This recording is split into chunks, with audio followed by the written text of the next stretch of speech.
This podcast is a member of the Red 5 Network. For more Red 5 Network podcasts and content creators, visit bio.link/Red5.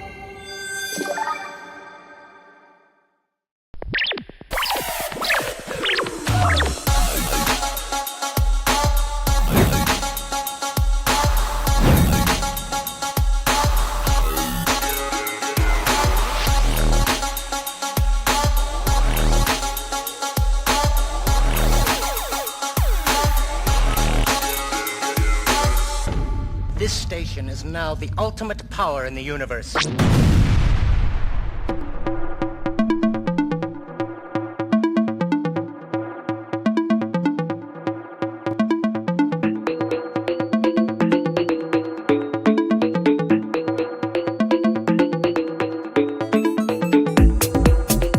Brad, happy actual Star Wars Day. Yes, it is. Or is it? Or is it? We're not sure. But we are sure that you are definitely listening to this on Star Wars Day. Star Wars Day, actual Star Wars Day. Yeah, we're definitely celebrating some good things today. We actually are. May 25th, obviously, you are watching this on actual Star Wars Day. We in May, it's actually an amazing month. There's a lot of things to really hang your hat on when it comes to Star Wars. Obviously, there's May the 4th, Revenge of the 5th, or is it Revenge of the 6th? The jury is still out on that. Yeah. But either way, if you're a Star Wars fan, the month of May is very special.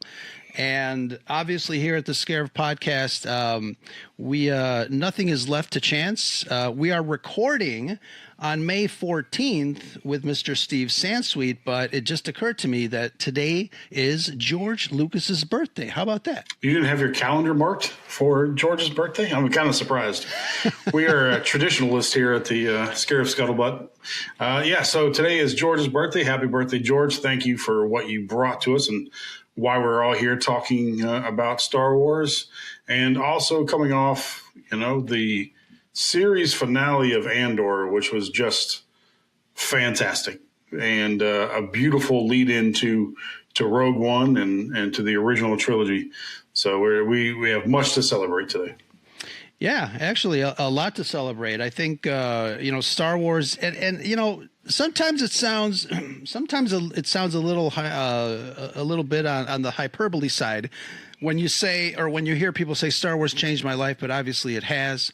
For many reasons, but obviously May 25th, a very special day. It's the release of the original Star Wars back in 1977. But we have Stephen Sansweet here with us to regale us with some news of said Star Wars. But obviously, I'm wearing my Saga Museum T-shirt, and I wanted to talk to Steve a little bit about. Upcoming news about the museum. And obviously before we started rolling, we were lamenting a little bit. I guess I was lamenting because I'm in Chicago about the Lucas Museum of Narrative Arts that would have been here. It's not. So there's that, but it would have been nice. But welcome, Steve, to the Scarif Podcast once again. Thank you, guys. Good to be here. Later on, I've got a couple of questions from some of our followers, 2 or 3 questions that people wrote in. But any news, and I know that you guys, in June, you guys are having a fundraiser, correct? We are. On June 14th, we're having our first in-person gala fundraiser at Rancho Obi-Wan since 2019. Wow. So we got knocked out, of course, by the pandemic, and then so we did some virtual fundraisers, and then there was celebration, and so a lot of things. And we had a fundraising gala last October in Seattle at the MOPOP, the Museum of Popular Culture, where we announced our plans for the Saga Museum, the Museum of Star Wars Memorabilia. We'll go from there. Yeah, that's fantastic. I know. I was going to say, I assume costumes are mandatory at these galas. No, this is to have fun and poke around the museum. And, if somebody's wearing a big gown Right. or has a lightsaber in their hands, some of the pieces might get a little damaged. So Sure. no costumes. I gotcha. It's gonna be a rave like that. One of those first episodes of Andor this season. It's gonna get wild there. If anybody can dance like she could, Right. Yes. maybe we try it. Yeah. Right. That was a pretty crazy episode. Impressive dance moves, yes. But as of this recording, I saw that Concetta had mentioned that there are 9 tickets left as of tonight, I guess. But Yes. hopefully by May 25th, all those tickets will be sold. But just in case they're not, we'll go ahead and put a link in the bio on this show. That'd be great. And then hopefully, really, I mean, it's one of those things that, it takes some funds to run a museum. So just because the date has come and gone, we would love to have folks, continue to contribute to the efforts. That's why we have you here to talk a little bit about that and also, kind of geek out. Geek? Yeah, Geek We're going to out. have a nerdgasm? There you go. I'm clipping that clip there. But so give us a quick little update on the overall efforts of the Saga Museum. What's going on there?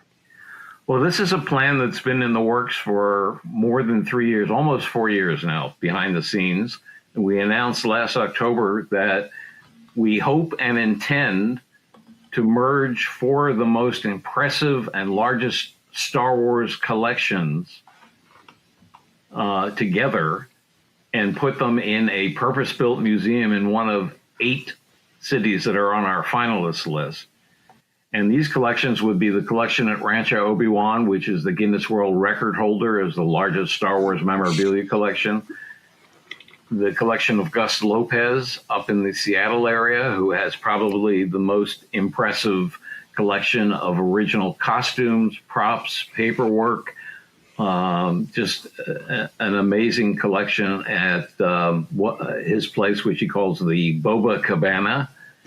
And a little further north, we have Lisa Stevens and Vic Wirtz, who have the the Imperial Archives.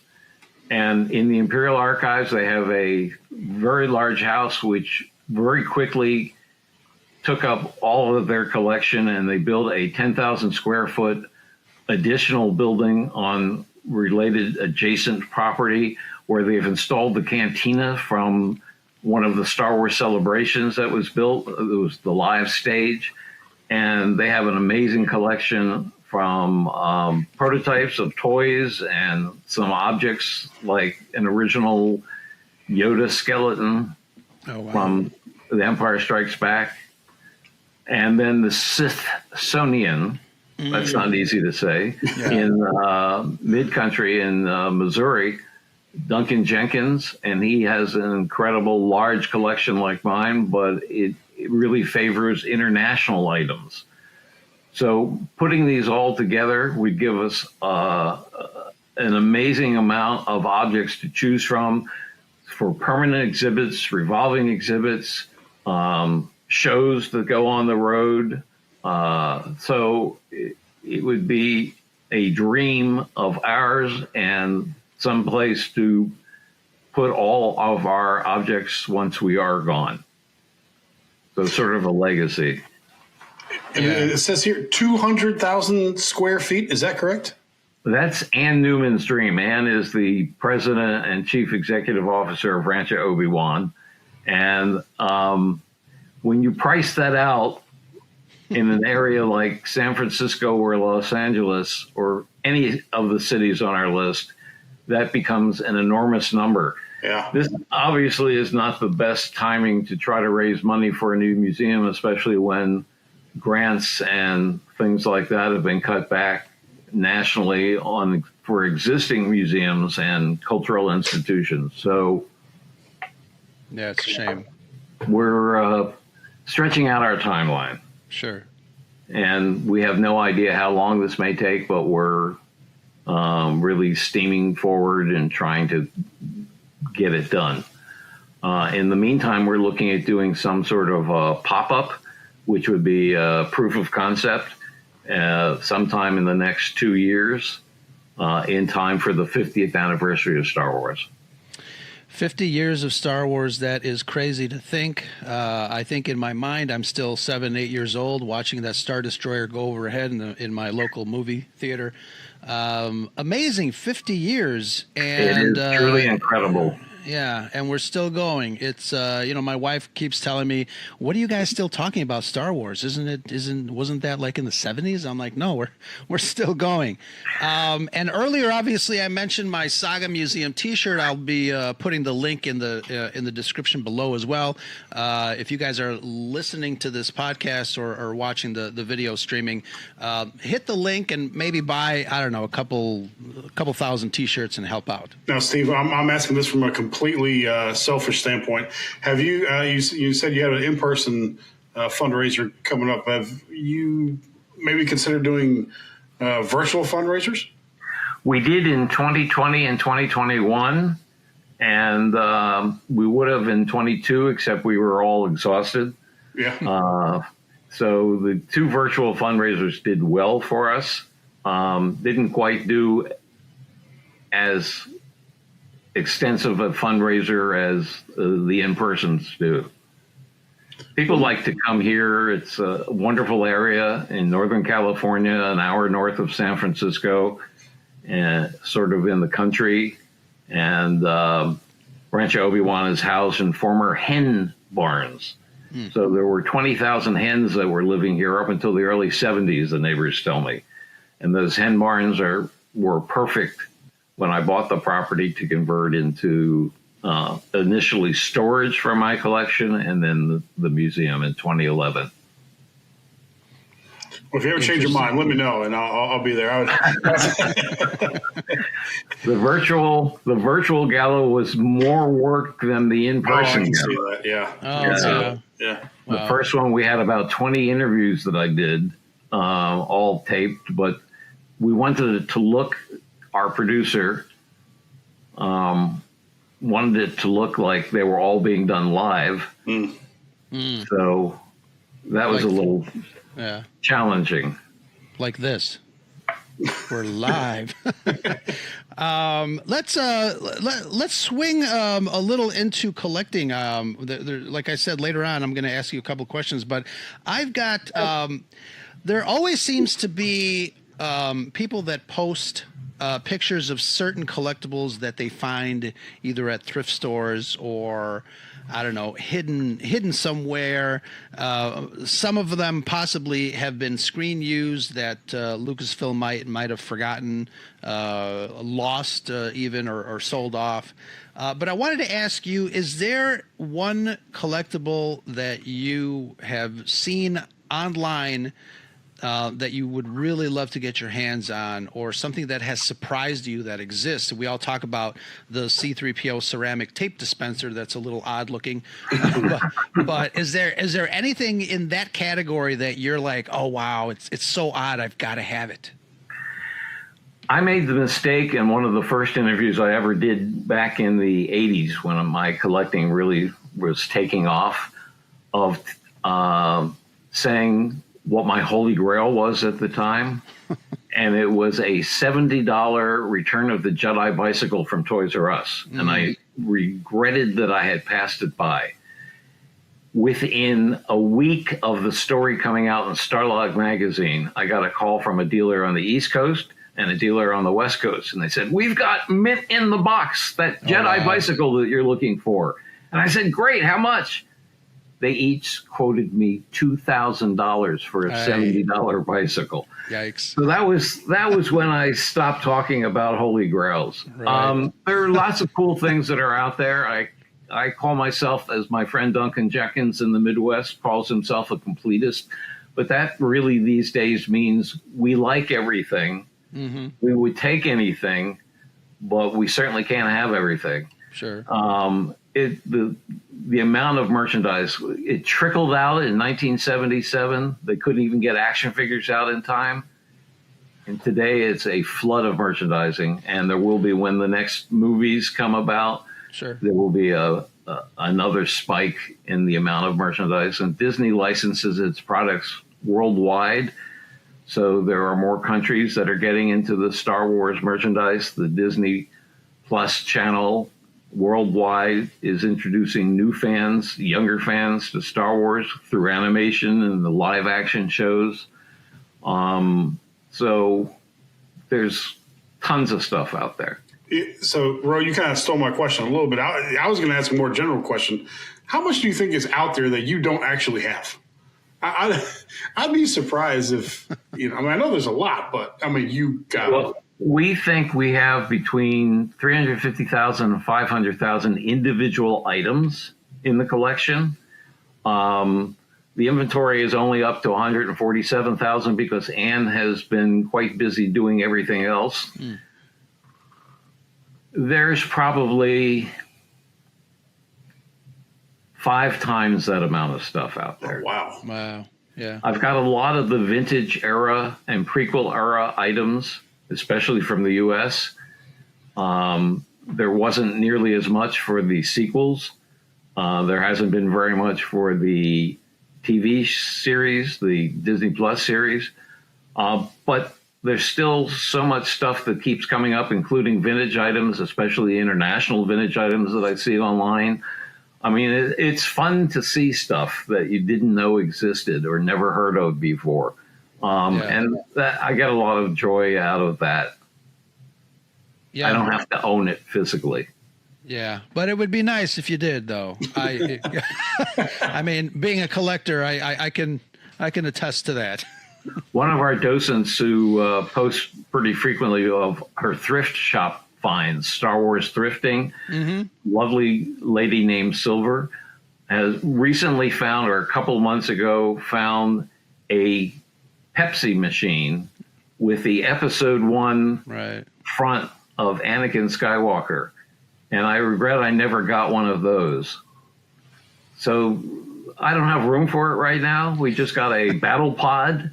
Oh, wow. That was a gift from the 501st and a Reddit group, which we're going to use to help raise funds for the Saga Museum and our pop-up. But this is a huge monster, so we had to move things around. I don't know how Anne manages to still squeeze things into the museum, but we don't take much away. We change out exhibits frequently, and we still find room for things. I got one. I got a drink machine if you want it, Steve. It's $2,000 and it's yours. I may have to pass on that. Where are you putting all the hens? Well, there are 9 of them left on Rancho Obi-Wan's property in a big, wide yard and chicken coop. Wow, nice. It's funny you mentioned Star Wars thrifting. I get jealous when I see some of her posts because isn't she on the West Coast? Yes, she's near in the area. Yeah. She's in Northern California. So I'm in Chicago, so it takes a little longer for like stuff from the West Coast to kind of seep in to my area. So I'm looking at all the stuff that she finds. I'm like, oh my God, that's so cool. That is really nice. I have to drive to Texas, Ro. I have to drive to Texas if I want to try to get anything. I don't want to hear it. It takes a little time to get to Chicago. That's too funny. But thrift stores are such a wonderful way to kind of expand. I just entered a thrift store in my neighborhood, and when you walk in at this particular thrift store, there were 3 wire shelves of the old Millennium Falcons. And I already had mine when I was a kid, but I had to get at least one. It's incomplete, but who cares? Of course, they got to be incomplete. It's such a wonderful ship. I was going to clean it up or do something with it, put it on the wall. But thrifting is really a wonderful place to kind of explore and see what you can find. I've been finding stuff all over the place. It is. I'm jealous of some of her finds. She's one of our helpers here. She occasionally does the tours with us. That's fantastic. So I wanted to ask both Brad and you, Steve, any Star Wars collectibles that you recently acquired, either personally or for the museum? Well, I'll tell you, my favorite licensee in the last 5 years has been putting out some amazing stuff. And I just this morning had to get online at 9 a.m. West Coast time to get in an order for a very limited edition of replica maquettes. And this is Regal Robot. And they have been doing an entire line for the last 4 or 5 years of replicas, exact replicas, 3D scan, hand-painted in the U.S., made and hand-painted in the U.S., replicas of the maquettes or the small statuettes that ILM would make for George to look at and decide what creatures he wanted in his movies, especially Return of the Jedi. There's some famous photos of George amidst these maquettes. There was a cover of, I think, Smithsonian Magazine, I'm not sure that's the right one, of a table filled with these maquettes. And Tom Spina of Regal Robot has been producing a lot of these. They do original, one-of-a-kind furniture, Star Wars furniture. They do big pieces. They do a full-size Chewbacca. But these maquettes are perfect for people on the museum visit to see on the shelf and say, that's what it originally looked like. Mm-hmm. So he's done 2 different maquettes of Jabba the Hutt, and one looks like a worm, a fat worm, and another looks more closer to the Jabba that we know today. But it's fascinating to see in the early stages of how they put these things together. And the most recent thing that Regal Robot was selling was 2 maquettes of creatures that were never used in the movie, but done by the folks at ILM. Wow. I love that stuff. Yeah, I remember the Jabba the Hutt maquette in one of the documentaries, either from Star Wars to Jedi, one of those. And yeah, it looked like a long worm with little caterpillar feet. Yes. On the bottom. And it always struck me as, but I love seeing the progression, like you said, the progression of what it was designed to look like initially, and we all, the story about George Lucas walking around with his red stamp, approved, rejected, whatever. But it's interesting to see the progression of what it started out looking like versus, what it ended up looking like. It's fascinating. George had 3 stamps. Good, fabuloso, and because he was gentle, not so good. That's my favorite one. That was not stamped on very much that I've ever seen. Yeah, that's great. A gentleman to the end. Well, yes. Well, my museum's still coming along. I haven't bought anything for my museum lately, but for my man cave, I think I told you about this last night. It was at Second and Charles, which Second and Charles is a fun, nerdy store to go to. I got to the Count Dooku, and this we're talking about favorite companies. Gentle Giant, putting out these and miniature bust of Count Dooku. And as I'm looking at Steve, he's kind of, you take the glasses off, and oh yeah, he's kind of a different thing going there a little bit. Yeah, there it is. There it is. You go.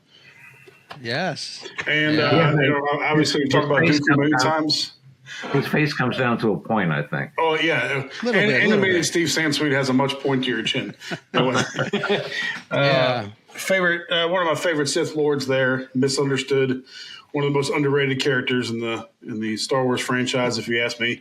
It was nice to see that on the shelf, so I had to pick that one up. That's very nice. Yeah, Gentle Giant does some really great stuff. Very photorealistic. Their sculpts are beautiful. Gentle Giant, Sideshow, and Hot Toys. Yeah. Do some of the amazing items. Yeah, I get those emails from Hot Toys. I'm afraid to scroll through. I'm like, I might have to get this one. Yeah, they're great. Sideshow just introduced for advance order a Luke X-Wing pilot with his foot on a ladder, and cantilevered at the top is a cutaway version of a part of an X-Wing fighter. And how they have made this prototype because you can't see anything holding all of it up. I mean, Luke has 1 foot on the ladder, 1 foot on the base, and this X-Wing is just sort of hanging there.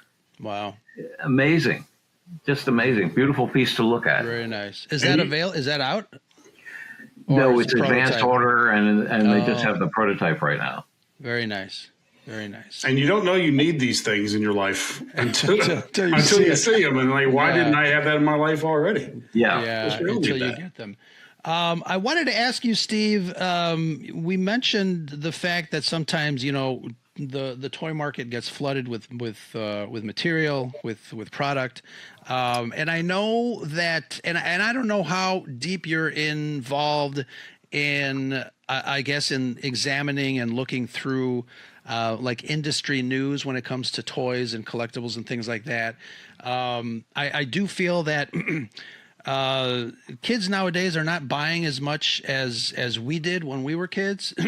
A lot of stuff is still on the shelves, but it's refreshing for me to know that, folks our age with the little extra, gray in our beards, we're starting to head back to the shelves to kind of look for stuff like Brad just did with the thing that he just bought. But how familiar are you with trends as far as the toy business? Do you see, obviously there's ups and downs, but do you see anything that's alarming you, or do you see something that's kind of reinvigorating? Well, I mean, there are several good reasons for things still remaining on pegs. And that is a character that nobody is really interested in. The price these days of action figures, the 3 3/4 and then the 6-inch, are incredibly obscene. I understand why, but that doesn't help people. Yeah. People our age still have those used to be $1.99. Fact. Yeah. Well, that was almost 50 years ago. Right. So, but it's hard to get that out of your mind and make that connection all the time. And you see a 3 3/4 inch figure for $14.95 and a 6-inch figure for $24.99. Right. It's just crazy. And there's a lot of other items to look at and put your money into. Disney has been coming up with some interesting items in their, what do they call it? Galactic Archive. Wait a second. I'll be right back.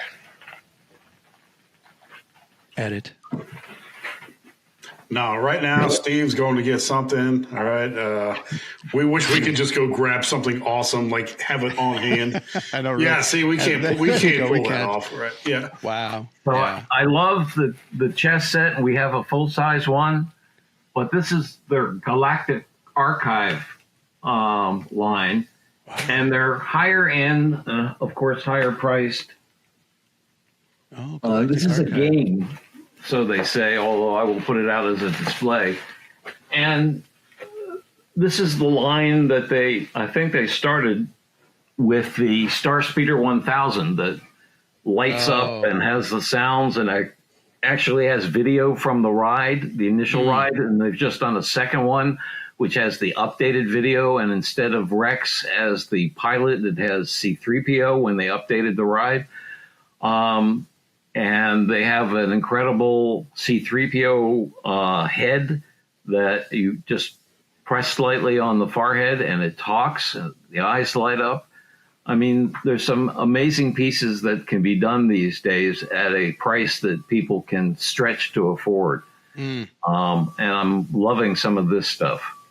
I'm going to need that Dejeric board to be holographic. Once they're actually holograms, I'll get one of those. But I actually got a nice wooden copy of the Dejeric board. I think that was from Galaxy's Edge. They had a nice wooden one, so that's nice to have in the collection. Yeah. 50 years of Star Wars and 50 years of Star Wars collectibles too. We've seen the development of the technology of creating action figures from, scanning the actors' faces to apply that data to the action figures. Princess Leia now looks like Princess Leia. Luke Skywalker now looks like Luke. Steve, what part of the technology of collectibles have you seen that has really surprised you from scanning. I mentioned electronics, miniaturization. What kind of excites you when it comes to Star Wars collectible technology?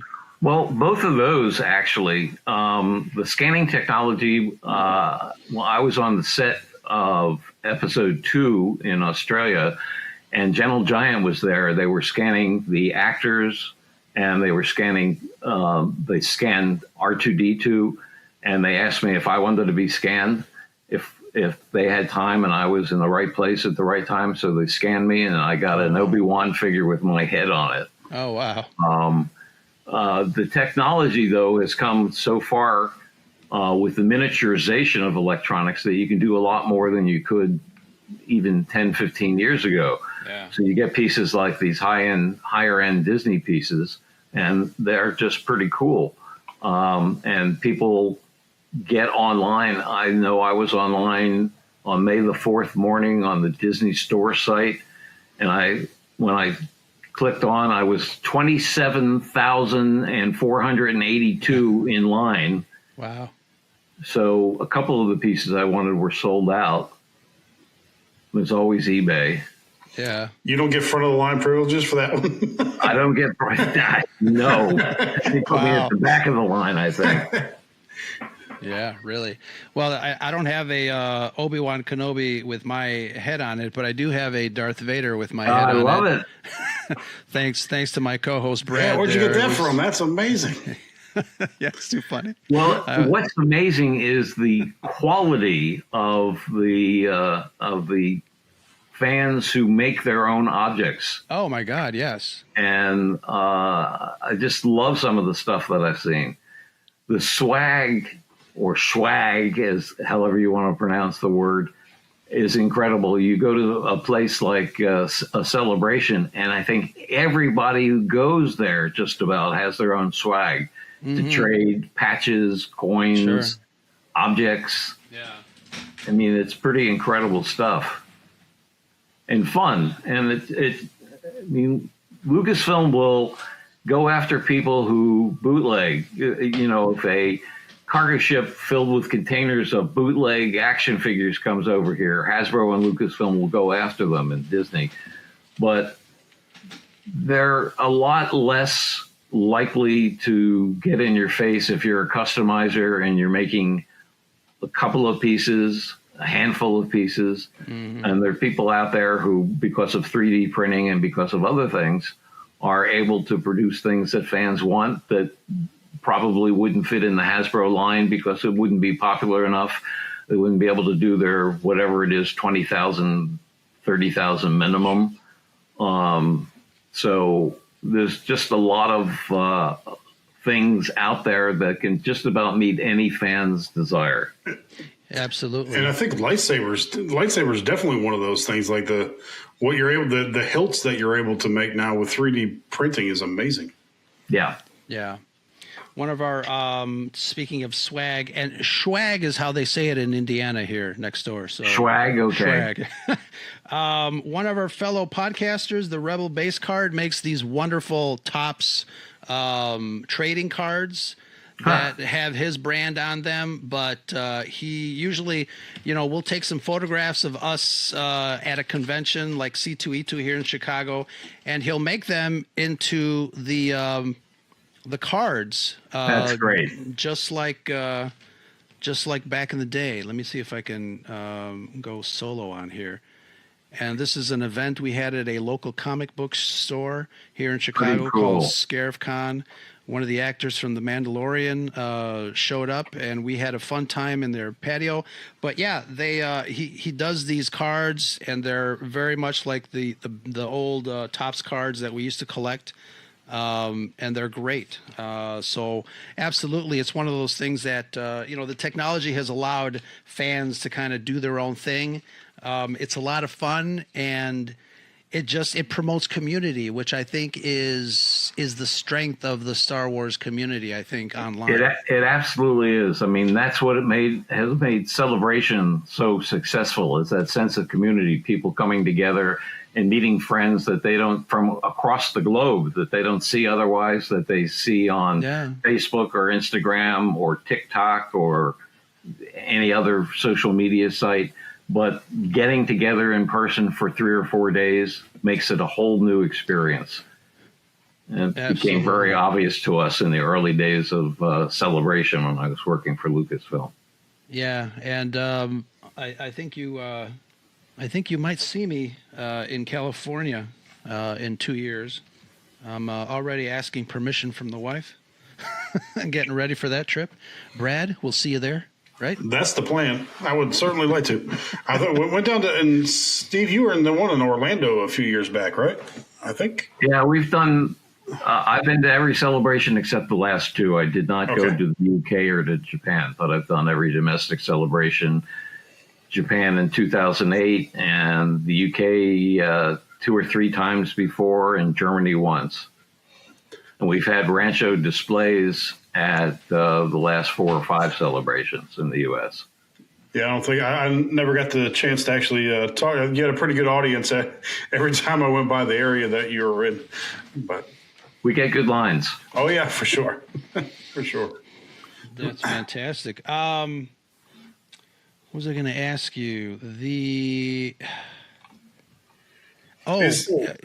Go ahead. I was going to say and we've probably talked about this before. Is everything at Rancho Obi-Wan officially licensed material, or we talked about bootlegs and stuff like that? Yeah, no, we have you got a couple of Uzes in there, don't you? We've got Uzes, we've got the That's right. Russian bootlegs, we've got. I mean, that's part of the Turkey, Russia, or the Soviet Union at the time, Hungary. Lots of bootleg books in the early years. Chinese comics, which are pretty amazing, that are redrawn from Marvel and have the weirdest illustrations inside. I mean, there's a whole story on those. Somebody should reprint some of those with translations. Somebody probably has somewhere on the internet. Somewhere, yeah. And I have a lot. I mean, for the last 10 or 15 years, I've really specialized in fan-made art and artist art, because from the very beginning in 1996, when I was going out on the road for Lucasfilm to various Star Wars conventions across the world, I would go to Artist Alley and look at some of the people's work, and the people that I thought were really great. Maybe they were doing some Star Wars work as it was, or they just had a great attitude towards their art. And I would try to hook them up with the Lucasfilm directly or with a Lucasfilm licensee to do art. So I met a lot of the artists who are well known today as Star Wars official artists, which is a phrase that one of the artists, Matt Bush, came up with himself. And that sort of is a self-adopted phrase from Star Wars artists. There's so many Star Wars artists out there, and so many amazing so much amazing work that I see, online, people just, drawing stuff. The cool thing too is the reinterpretation of maybe some favorite scenes from some of the films. And I think those are some of my favorites. You have Dave Dorman, man. Like I got a few of his Obi-Wan just walking on Tatooine looking completely, Dave is one of the OGs. Yeah. Sure. Chris Trevis, who does beautiful work and has done some work in the last several years for Hasbro for some of the backing cards, this happened 10 minutes before that scene, or it happened an hour after that scene. So I love that kind of stuff too. Yeah. Almost like the mini rigs of the collectibles, right? Just off camera there. Just off camera. Yeah. Speaking of mini rigs, I was talking to a friend of mine who had shown me that little. It's a mini rig. It looks like a steamroller, But he showed it to me, and it was not in a box. Obviously, it was just something that he found somewhere, and he was asking me about it. He says, "This thing says Star Wars, but I don't remember it in Star Wars." And I'm telling him the story of how the mini rigs came out, and and I told him to watch the documentary, The Toys That Made Us, to kind of get a little more detailed information. But those are amazing, and I've never seen those at a thrift store, but that would be amazing too. But those are fantastic. That's a concept that the late Hasbro designer Mark Boudreau came up with and designed almost all of the mini rigs, if not all of them. No, he was with Hasbro. He started working with Hasbro in 1977, a year that should ring a bell for all of us. Oh yeah, I think so. He was a student at a design college. And it was a co-op program with the design college at Hasbro, and he stayed at Hasbro for decades. And Mark was a great guy. Wow, that's cool. Designed a lot of very cool things. It's because of Mark that we got the BMF, the Big Millennium Falcon. Oh, yes. Brad is typing away. What are you looking for, Brad? Yeah, sorry. Click. My bad. I was thinking, because talking about toys influencing things. If I remember correctly, one of the old toys that was from it was an Imperial transport. They made an old toy for it, but they never used it. But then that's the one that they ended up using for the Solo movie. And that's why they included it in the Solo movie, because it was a toy. And I guess they liked that design, so they decided to include it in the movie. Well, a lot of Ralph McQuarrie's designs have come back on a lot of the Disney live action shows, as well as some of the animated shows. Yeah. So it's great to see that. Yeah, it is great to see. We just had a show talking a little bit about Colin Cantwell's designs and some of the early designs of his ships and stuff like that. And again, it's just fascinating to kind of see some of the old stuff. Obviously, the Millennium Falcon that used to be the Rebel Blockade Runner. The whole stories about the hamburger with the olive on its side. Those are stories that I think make Star Wars so special, because I don't know of any other franchises that whose fans have gravitated towards the making of, or the behind the scenes of how all of this took place. And obviously, yeah, some of the information, and me as a kid, I used to absorb as much as I can, the making of the documentaries that I mentioned. I'm so glad that Disney decided to do the ILM behind the scenes, streaming series. The second season is fabulous to watch. They're wonderful. They are. The one document, Empire of Dreams, I think it was, from a few years. I can't tell you how many times I've watched that. Yeah. And this is a documentary we're talking about, but when it leads up to it, and then he goes to the theater, and then everybody goes crazy, you still get goosebumps watching that. I don't know of any other franchise where that would be the case. No, it's true.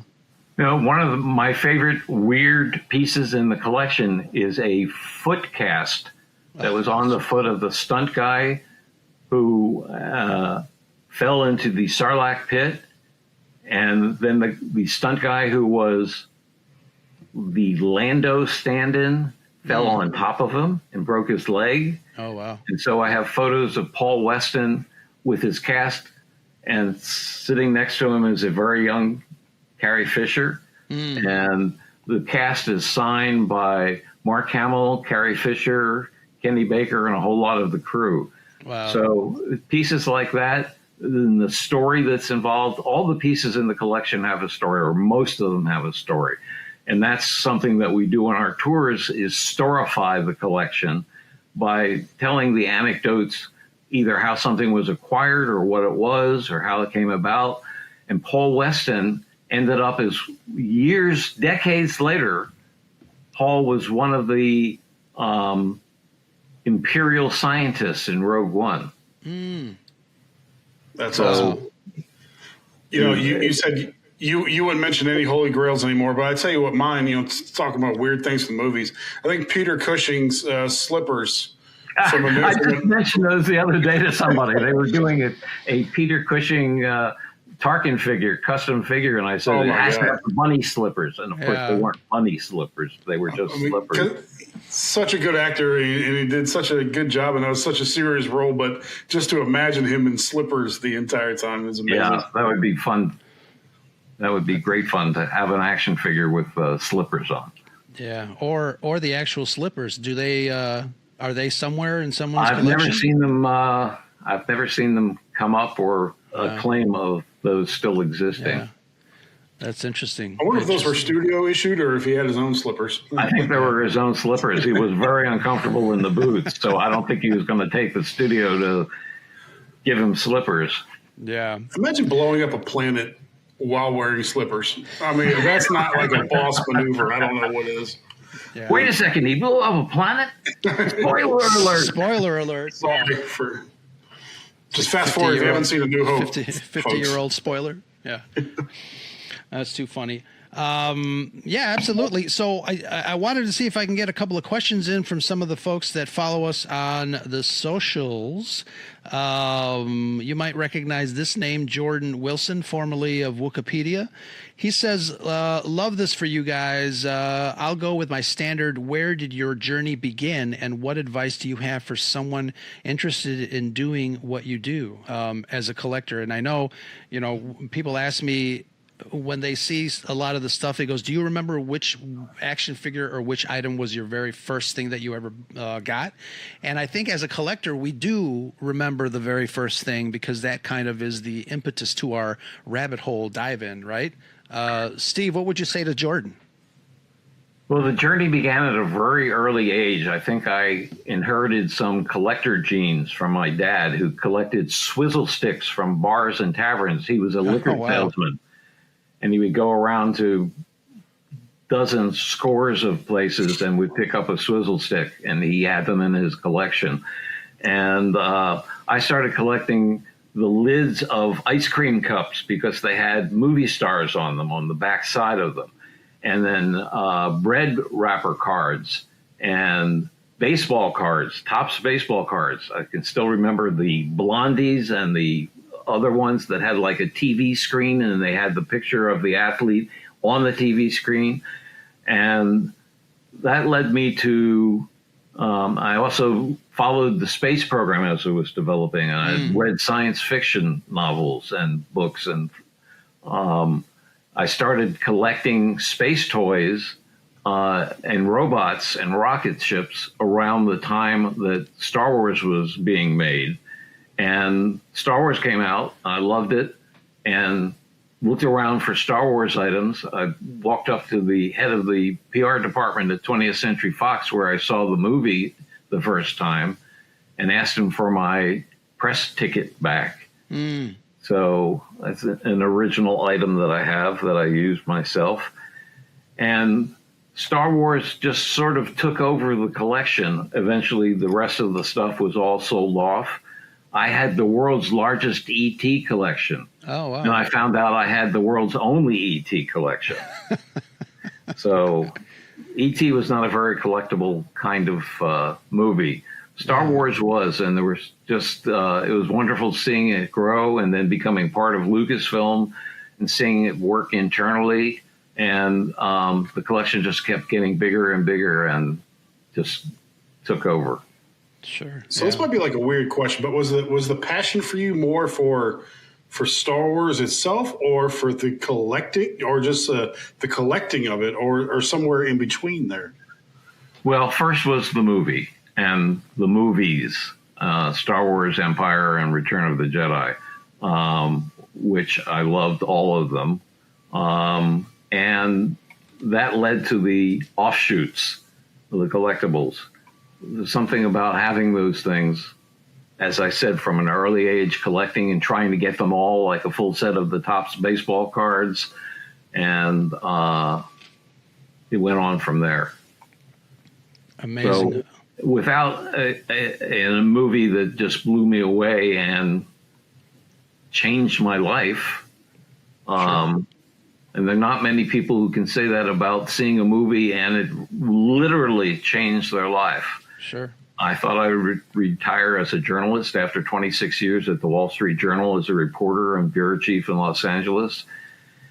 And one day I got a call from Lucasfilm saying, do you know anybody who'd be interested in a 1-year only job to go out and promote the special editions to fans? And I said, let's talk. My life changed. Yeah. And it's funny because you might have, who knows, you might have touched it or sent it in the mail to someone in Chicago, but I still have the special edition press kit with all the lobby cards and the folder and the announcements and stuff like that. I work at NBC here in Chicago, and I just was passing by the news desk, and somebody had disrespectfully filed it in the trash bin right next to it. And I'm like, who the hell? I just picked it up. I looked through it, and I'm like, this is going to be one of my treasures. We both need T-shirts printed up that say, I have dumpster dived for Star Wars. Absolutely. I have certainly done that. I mean, the promotional brochure that 20th Century Fox and Lucasfilm put out to try to get theater managers to book the movie, and they sent a copy to the media. And so the copy came to the reporter at the Wall Street Journal who covered the movie business. And after he looked at it, and I was sort of slobbering in secret, salivating in secret. I wasn't slobbering. He threw it away. I waited till he left for the day and sort of tiptoed over to his wastebasket. And that was my first dumpster diving for Star Wars. And there have been many since. Yeah, see, that's like high-end dumpster diving. I was just thinking about like Taco Bell back in '99, well, when episode 1 came out for the drink toppers. But you guys got the high-end dumpster diving. So. Yeah.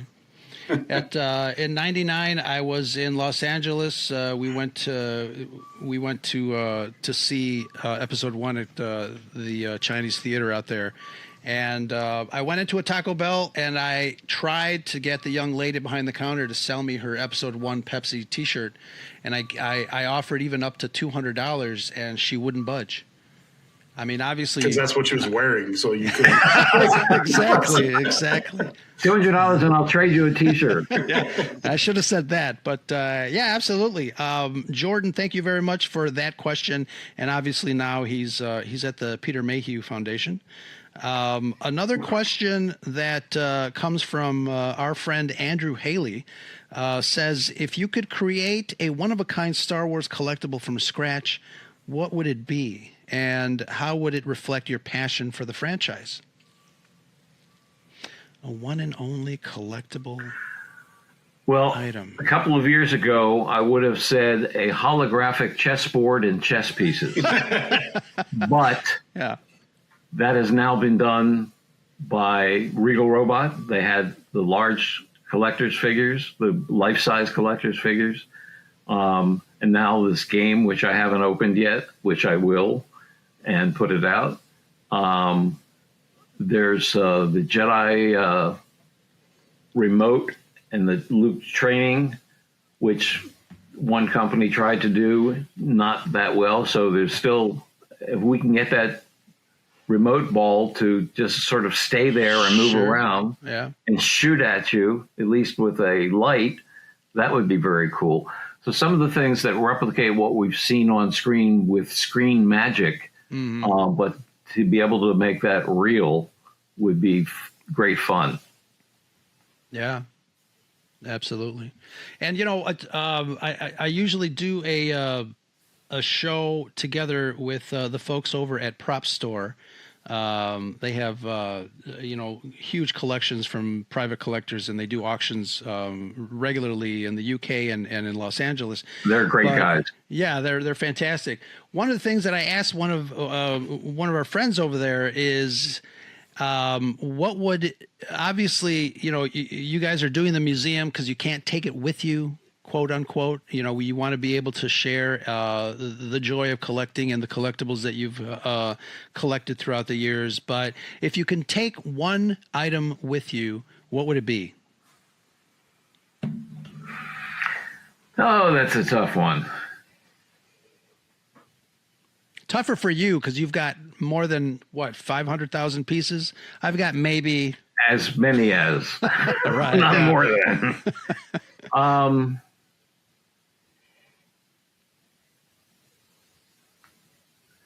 Maybe something that I got myself on the set of episode 1 when they were burning the effigy of Qui-Gon Jinn in the temple, and they lit this wax dummy on fire, and it burned up most of the costume.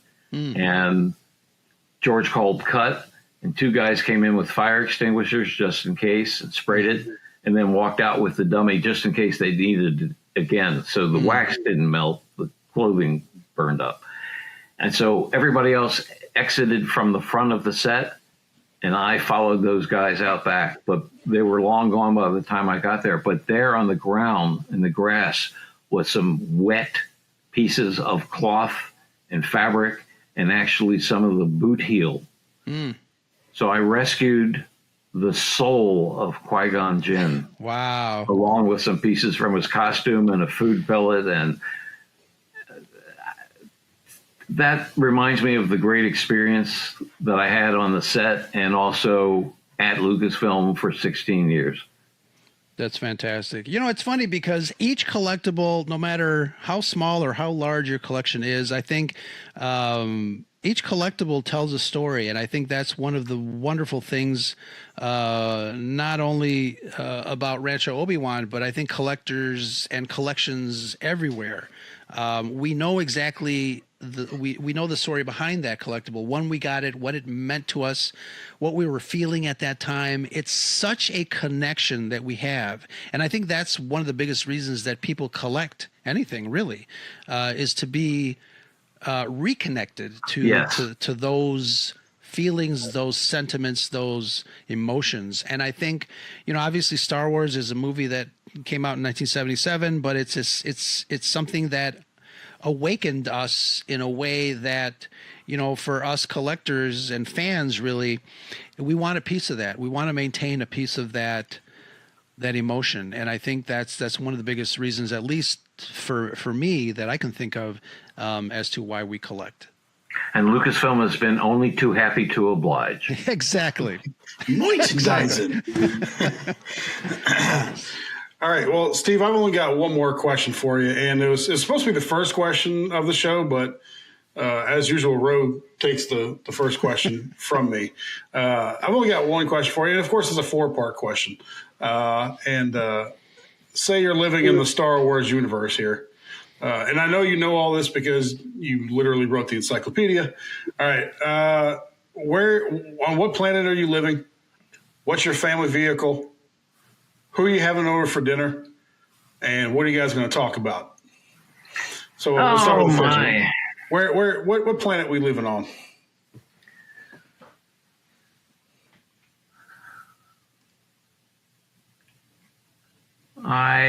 Let's see. Endor.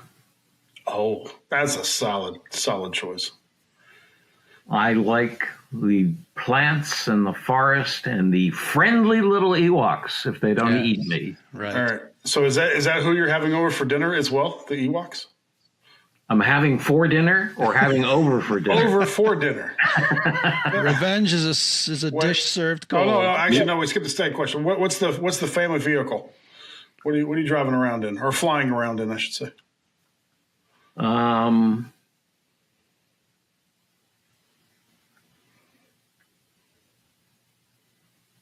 That's a good question. Let's say an X-Wing fighter.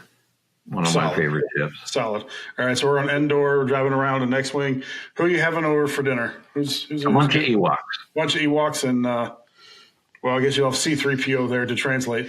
And what's the topic of conversation you guys are talking about?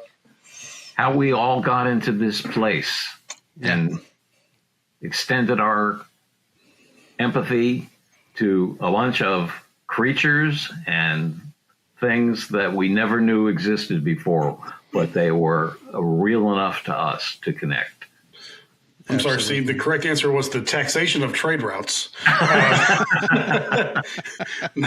You're reading too many newspapers these days. Yeah, well, yeah. Yes. Yeah. We shouldn't go there, and we're not going there at the end of this show. But thank you for that perfect answer, because as everybody knows, well, that listens to this show anyway, Return of the Jedi will always be my favorite Star Wars movie, and Ewoks got it done. So thank you for that. Yeah. My pleasure, Brad. And obviously, Steve, thank you so much for returning to the Scarif Podcast. We always enjoy talking with you and getting some tidbits from you. What would you say, what would your message be to collectors around the world? What would you want them to know and really instill? If you're collecting, buy what you love. You can't buy it all. You can't have it all. You can start from things that are on the shelves. That's how I started back in 1977. Because I couldn't afford the robots and rocket ships from Japan that were 10 and 15 years old, the toy shows. They were going to the advertising execs and the dentists and doctors who had a lot more income than a newspaper reporter did. So I bought what I loved, and it turned out that I loved Star Wars. The timing was right, and most of the items in my collection I bought new, either directly from store shelves or from dealers. And it's stuff that I love. If I see something and it's just because it's Star Wars and it's not appealing to me, I can easily pass it by. Yeah. That'll keep your pocketbook happy too, actually, if you don't have to buy everything. Although you did say you're a completist, so a completist now in Outlook only. I love it all. I can't have it all. Sure. I'm happy with that. But he's close to it, folks. He's close to it. He's very close to it. Steve, again, thank you so much for a wonderful conversation. Happy May 25th, everyone, and happy Memorial Day, of course. But thank you so much, Steve, for joining us on the Scarif Scuttlebutt podcast. And Brad and I will be here whenever you want to come back and share some more info as the museum gets going. Like I said, I'll put a link in the description below. Go get yourself a Saga t-shirt. They're soft and comfy. That's a good make. Yes, absolutely. Excellent. Steve, final words. Where can people find you to say hello there? Well, there's a messaging app on the RanchoObiwan.org website, and maybe at a major convention this July. We may have a panel on the Saga Museum, and there's some other news coming up that's not quite fully baked yet. So we should have a major announcement within the next month or so. Very nice, very nice. And we'll, I know you guys have a video that interviews, features a couple of the collectors that are in on the museum. We'll put that in the link as well. But obviously, RanchoObiwan.org, is that correct? Yes. We'll put that in the link as well. Lots of stuff to see and lots of things to experience. And if you can help out, please help out. It's a wonderful legacy. It's not just Star Wars, but I think it's connection to other fans across the world. And I think that's one of the biggest reasons that Star Wars fans are family. So thank you very much, Steve. Brad, we'll see you next time. And Yes, that's sir. the Scuttlebutt. That is the Scuttlebutt.